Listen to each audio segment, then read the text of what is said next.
Good morning friends. আজকে আমরা আবার চলে এসেছি ডালহৌসি গ্রেট ইস্টার্নে। তো ডালহৌসি গ্রেট ইস্টার্নে আমরা জাস্ট কথা বলবো আজকে ইসি মানে এয়ার পিউরিফায়ার, যেটা এখন মার্কেটে প্রচুর ডিমান্ডিং এয়ার পিউরিফায়ার। তো এয়ার পিউরিফায়ার যারা কাস্টমাররা পারচেস করছেন আপনারা, তো এয়ার পিউরিফায়ারের আপনাদের কি করে সার্ভিসিং হবে, বা যদি আপনাদের কোনো রকম ফিল্টারেশনের আপনার ফিল্টার দরকার হয়, মানে ফিল্টার আপনার শেষ হয়ে গেছে, তারপরে আপনার ফিল্টার কি করে পারচেস করবেন বা কি করে আপনার ক্লিনিং করবেন, তো সেটা নিয়ে আজকে আমরা কথা বলবো জাস্ট 2 মিনিটের জন্য। তো এয়ার পিউরিফায়ার দুটো মডেল এখানে দেখতে পাচ্ছেন অ্যাভেলেবেল রয়েছে, যেটা আপনি দেখতে পাচ্ছেন TP09 আর HP07। তো এই দুটো মডেলের ওপরে প্রত্যেকটা এয়ার পিউরিফায়ার মডেলই আমাদের সেম হয় সার্ভিসিং বা আপনার ক্লিনিং। তো এই দুটো মডেলের ওপর জাস্ট আমি বলবো আপনাকে যে আপনার এয়ার পিউরিফায়ারের আপনারা কি করে আপনারা সার্ভিসিংটা পাবেন। তো এখানে আপনারা দেখতে পাচ্ছেন এয়ার পিউরিফায়ারের এখানে সাইডে দুটো বাটন আছে। এই দুটো বাটন যখনই আপনি প্রেস করবেন তখন আপনার ফিল্টারটা ওপেন হয়ে যাবে। তো এখানে আপনারা দেখতে পাচ্ছেন ফিল্টারটা ওপেন করে নিলাম, দুটো বোথ সাইডেই ফিল্টারটা ওপেন হয়ে গেল। বোথ সাইডে এরকম দুটো ফিল্টার আপনারা দেখতে পাবেন ওপেন হয়ে গেল। এইবারে এখানে যে অ্যারো বাটনটা আছে, এটা যখন আপনারা প্রেস করবেন তো তখন আপনার এই ফিল্টারটা ওপেন হয়ে খুলে আসবে। এখানে বোথ ফিল্টার আছে, কার্বন ফিল্টার আছে, হেপাটারটিন ফিল্টার আছে। তো হেপাটারটিন ফিল্টারে আপনারা 1 উইক, জাস্ট 1 উইক অন্তর অন্তর আপনারা শুকনো কিছু কাপড় দিয়ে এখানে যে PM 2.5 থেকে PM 10 অবধি যে ডাস্ট পার্টিকেলগুলো ক্যাপচার করে সেগুলো আপনারা ক্লিন করতে পারবেন এরকম কিছু শুকনো কাপড় দিয়ে।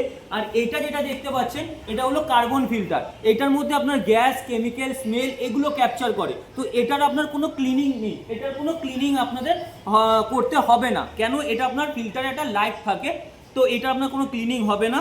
আর এই ফিল্টারটাই শুধু ক্লিনিং হবে, সেটা হলো হেপাটারটিন ফিল্টারটা।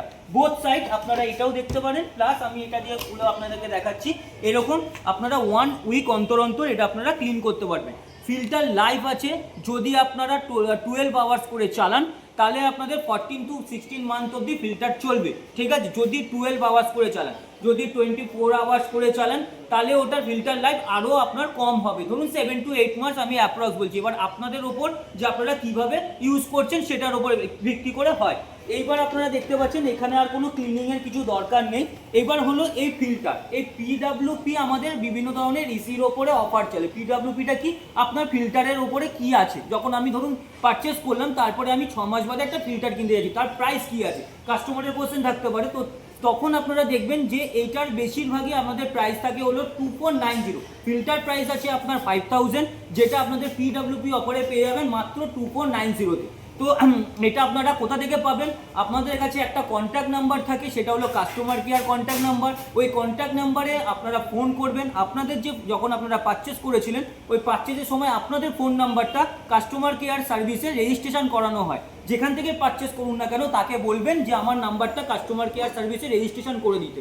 তো রেজিস্ট্রেশন করানো থাকলে কি বেনিফিট হয়, যখনই আপনি কল করবেন, কল করবার পরে আপনি কোন ডেটে পারচেস করেছিলেন, কি মেশিন পারচেস করেছিলেন, ওরা ওখান থেকে সিস্টেমে দেখে নেবে। দেখে নেওয়ার পরে আপনার একটা কল লকেট করে দেবে, বা আপনি যদি পারচেস করতে চান নতুন করে ফিল্টার পারচেস করতে চান, তখন ওরা ওখান থেকে আপনাদেরকে আপনার কল ডকেট করে নিয়ে ওখান থেকে আপনারা অনলাইনের মাধ্যমেও পেমেন্ট করতে পারবেন। অনলাইনে আপনারা কোনো অ্যাপসের মাধ্যমেও আপনাকে ওনার ডাইসন যে মাই ডাইসন অ্যাপস আছে সেটার মাধ্যমে পেমেন্ট করা যায়, বা আপনারা ওরা কোনো লিঙ্ক পাঠালো তার মাধ্যমে আপনারা পেমেন্ট করে দিলেন। আপনার বাড়িতে এসে আপনার ডেলিভারি বয়, আমাদের যে ডাইসন এক্সপার্ট আছে, সে এসে আপনাকে এই ফিল্টারটা বাড়িতে ডেলিভারি করে দিয়ে যাবে। এটা হলো গোটা প্রসেসিং। কেন? আপনারা এখন ইসি আপনার এয়ার পিউরিফায়ারের প্রচুর ডিমান্ডিং হচ্ছে। তো এই এয়ার পিউরিফায়ারের শুধু আপনি কিনলেন, কেনার পরে কিভাবে সেটাকে মেনটেনেন্স করবেন, কিভাবে সেটাকে আপনি ইউজ করছেন, বা কিভাবে আপনি পরবর্তীকালে ফিল্টার চাইলে কি করে পাবেন, সেটাই আমি আপনাদেরকে ডিটেলসে বললাম। তো আজকে আমি এটুকুই বললাম। আমার চ্যানেলটাকে আপনারা সাবস্ক্রাইব করে রাখবেন। আমরা নেক্সট আবার আসবো PC আর FC নিয়ে। তো এখন থ্যাংক ইউ সো মাচ।